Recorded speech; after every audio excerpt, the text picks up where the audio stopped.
Alors cette image, on va essayer de la travailler un petit peu à l'ancienne, entre guillemets, et ça va nous permettre de travailler avec les outils vignettage et clarté, et de les utiliser de manière un peu différente de ce qu'on peut faire habituellement. Première chose, moi je voudrais, si vous vous renvoyez vers le travail de Edward Sheriff Curtis, qui a photographié les Indiens il y a plus d'un siècle maintenant, aux États-Unis. Et si vous vous souvenez un peu de l'aspect de ces tirages, eh bien vous voyez qu'il y avait vraiment une patine due à la prise de vue, mais surtout au tirage. Tirage souvent sur du papier albuminé, papier salé, etc. Donc on avait vraiment une teinte particulière propre à Gustave Le Gray, pour ceux qui connaissent aussi son travail. Donc on va essayer de reproduire un petit peu ça avec ce fichier. Donc la première chose qu'on fait, c'est basculer en noir et blanc. Je vais activer ici le filtrage noir et blanc et je vais filtrer, c'est-à-dire comme si j'avais fait une prise de vue avec des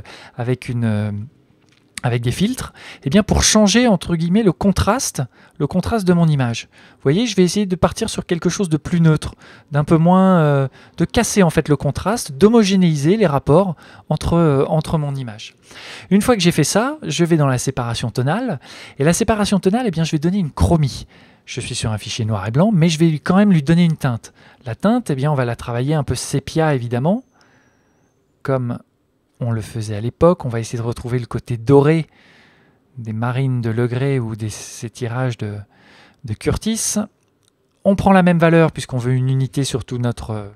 on prend la même valeur entre les teintes hautes et basses de nos ombres. Voilà, 34 partout. Parfait, on affinera, c'est peut-être un petit peu vert ça comme couleur, on verra, on va peut-être garder un petit peu de chaleur. Allez, je passe sur 43, ça c'est pas mal. Donc là, on retrouve un petit peu l'ambiance du siècle dernier dans le rendu des images. On va aller plus loin maintenant. Pour aller plus loin, on va travailler les rapports entre les pixels, puisque tout simplement, les tirages de l'époque avaient une particularité, c'est qu'ils n'avaient pas du tout la même précision qu'on peut obtenir aujourd'hui avec un fichier numérique. Donc pour ça, on va justement aller dans l'outil clarté. Mais cet outil clarté, au lieu d'augmenter la structure, c'est-à-dire d'aller vers quelque chose de plus piqué, de plus défini, comme on pourrait le faire ici, vous voyez, avoir un fichier avec des belles densités, etc., on va justement aller à l'inverse.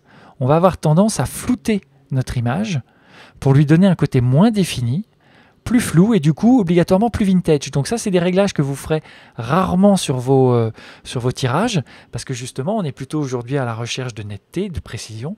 Moi, j'hésite pas à donner ce côté pour retrouver le côté vintage des tirages.